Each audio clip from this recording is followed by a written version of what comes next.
Hello everyone.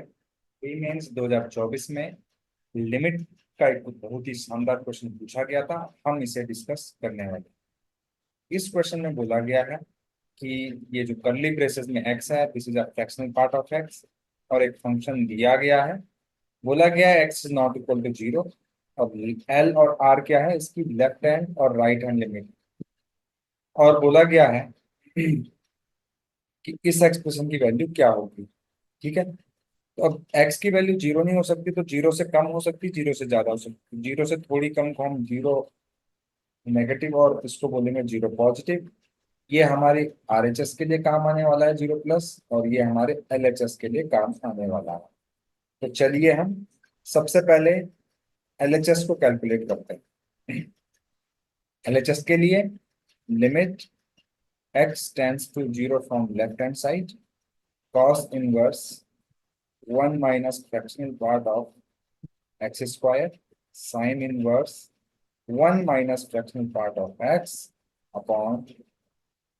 अब यहाँ पर जो लिखा हुआ है ना, मैं इसको क्या कर ले रहा हूँ, फ्रैक्शनल पार्ट ऑफ एक्स को कॉमन ले ले रहा हूँ, तो ये कुछ इस तरीके से हो जाएगा। राइट।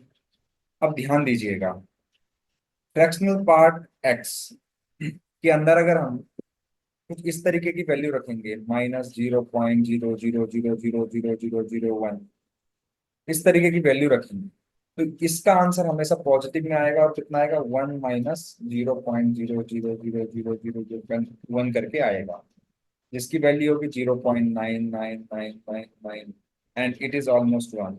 हम इसको फिर क्या लेंगे, वन लेंगे। तो अगर मैं इस वन को यहाँ पर रख के देखूं, तो देखिए, ध्यान से देखिएगा, ये कुछ इस तरीके से बनेगा। एक्स टेंड्स टू जीरो, यहाँ पे रखिए आप, वन रखिए, तो ये हो जाएगा cos inverse one minus one. यहाँ पे रखते ही ये हो रहा है sine zero upon zero type का, है ना, यानी जीरो अपॉन जीरो टाइप का बनना। तो हम इसको कैसे मैनिपुलेट करेंगे, ध्यान से देखिएगा। Sign inverse one minus fractional part of x upon one minus fractional part of x into one plus fractional part of x into x. Right, क्योंकि मैंने इसको फैक्टराइज कर लिया, one minus fractional part of x into one plus fractional part of x. और क्योंकि limit zero को approach कर रही है, तो ये वन को अप्रोच कर रहा है, साइन इनवर्स के अंदर वाली वैल्यू जीरो को अप्रोच कर रही है, तो ये वाली जो वैल्यू होगी वो होगी वन के बराबर। कॉस इनवर्स जीरो जो होता है वो होता है पाई बाई टू का। और यहाँ पर फ्रैक्शनल पार्ट लिखना नहीं भूलेंगे। तो ये क्या हो जाएगा, देखिए दोस्तों, pi by two, one upon, बचेगा यहाँ पर फ्रैक्शनल पार्ट ऑफ एक्स, और one plus fractional part of x. और मैंने अभी अभी आपको बताया कि फ्रैक्शनल पार्ट एक्स की वैल्यू कितनी है, वन है। तो हम इसको जब यहाँ पर पुट करेंगे, तो ये हो जाएगा pi by two into two, यानी कि पाई बाई फोर। ये आ गई हमारी एल की वैल्यू, यानी कि लेफ्ट हैंड लिमिट की वैल्यू। अब हम राइट हैंड लिमिट की वैल्यू को कैलकुलेट करेंगे। अब हम यहाँ पर राइट हैंड लिमिट यानी कि आर की वैल्यू को कैलकुलेट करते हैं। तो again, limit x tending to zero from right hand side, और फंक्शन की वैल्यू को हम लिख लेते हैं cos inverse one minus fractional part of x का square, sine inverse one minus fractional part of x upon, कुछ इस तरीके से। मैं फैक्टराइज करके लिख रहा हूँ, इस वाले फॉर्म को नीचे लिख रहा हूँ, क्योंकि हमारा फंक्शन में डिनोमिनेटर में ये वाला एक्सप्रेशन है, तो इसको मैं फैक्टराइज की फॉर्म में लिखना पसंद करूंगा। तो ये कुछ इस तरीके से दिखाई देगा दोस्तों, one minus fractional part of x और one plus fractional part of x. और अगर आपको ये एक साथ ही लिखना, तो ऐसे भी लिख सकते हैं, as there is no problem. अब ध्यान से देखिएगा यहाँ पे, अगर मैं फ्रैक्शनल पार्ट ऑफ एक्स के अंदर समथिंग 0.0001 के आसपास कोई वैल्यू रखूंगा, तो यहाँ से मुझे ऑलमोस्ट जीरो वैल्यू मिलने वाली है। क्या वैल्यू मिलने वाली है, जीरो वैल्यू मिलने वाली है। तो अगर मैं यहाँ पे जीरो रखूंगा, तो ये कुछ हो जाएगा साइन इनवर्स वन, और साइन इनवर्स वन की वैल्यू जो होती है वो होती है 5। ठीक है, लेकिन जब मैं यहाँ पे रखूंगा 0, तो ये हो जाएगा कॉस इनवर्स 1 अपॉन, अब ध्यान से देखिएगा, 1 अब इसकी वैल्यू होती है 0, इसकी वैल्यू 0 है, तो 0/0 फॉर्म बन गया। कौन सी फॉर्म बन रही है? 0/0 फॉर्म बन रही है। तो अब मुझे कुछ सोचना होगा कि लिमिट को कैसे कैलकुलेट किया जाए, कि 0/0 जो इनडिटर्मिनेट फॉर्म है इसको कैसे मैं रिमूव कर सकता हूँ, है ना। तो उसके लिए मैं एक चीज करूंगा कि cos inverse 1 - fractional part of x को मैं मान लूंगा थीटा। तो 1 - फ्रैक्शनल पार्ट ऑफ एक्स का स्क्वायर इक्वल टू हो जाएगा कॉस ऑफ, राइट। और यहां से अगर आप देखेंगे इसका स्क्वायर हो जाएगा 1 - कॉस थीटा के, राइट। और फ्रैक्शनल पार्ट ऑफ एक्स की वैल्यू आ जाएगी अंडर रूट +(-1 - कॉस थीटा). अब ध्यान दीजिएगा,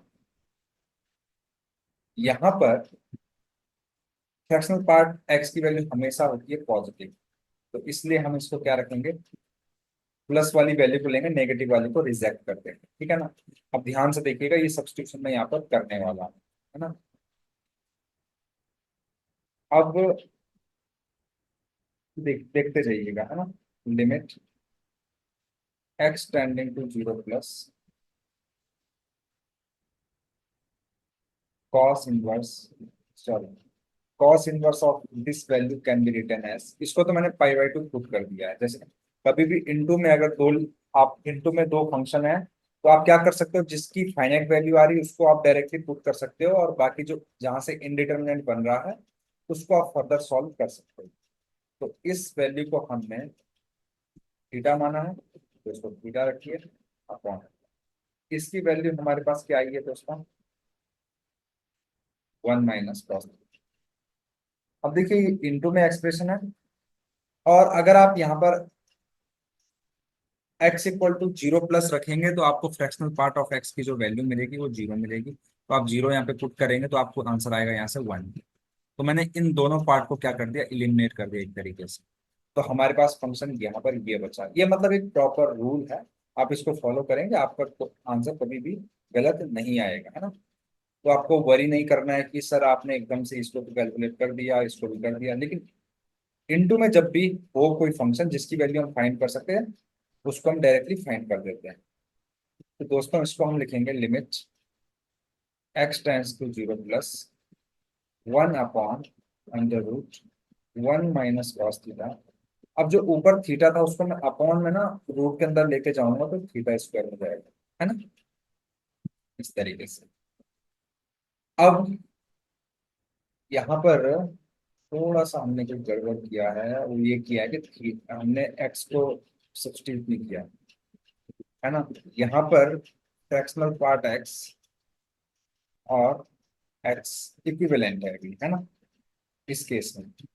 तो थीटा की वैल्यू कितनी आनी चाहिए, यहाँ पर थीटा की वैल्यू 0 आ जाएगी।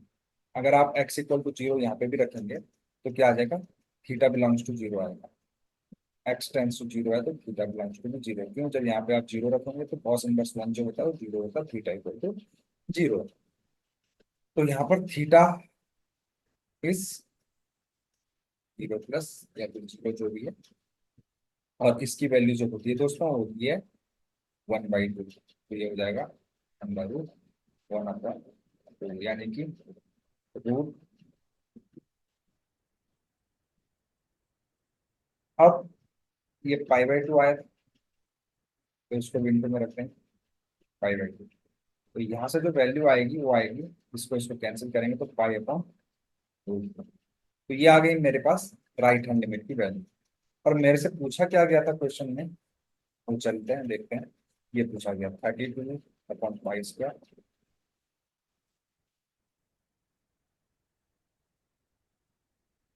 इंटू लेफ्ट हैंड लिमिट का square plus right hand limit का स्क्वायर, यानी कि हो जाएगा 32/π²। और राइट हैंड लिमिट की वैल्यू ये रही, तो ये आ जाएगी π²/2 प्लस लेफ्ट हैंड लिमिट की वैल्यू हमने अभी अभी निकाली थी π/4, यानी कि स्क्वायर करेंगे π²/16। तो ये कुछ एलसीएम लेंगे तो ये कुछ ऐसा हो जाएगा अपॉन 16, ये 2 टाइम्स में जाएगा, तो ये हो जाएगा 9 π² इंटू 2/π²। π² ने π² को मार डाला, यहां से जो हमारे पास आंसर आया वो आ गया 18। और 18 ही इस क्वेश्चन का आंसर है। हालांकि इंटीजर टाइप का क्वेश्चन था, तो इसका आंसर जो आएगा वो आएगा 18।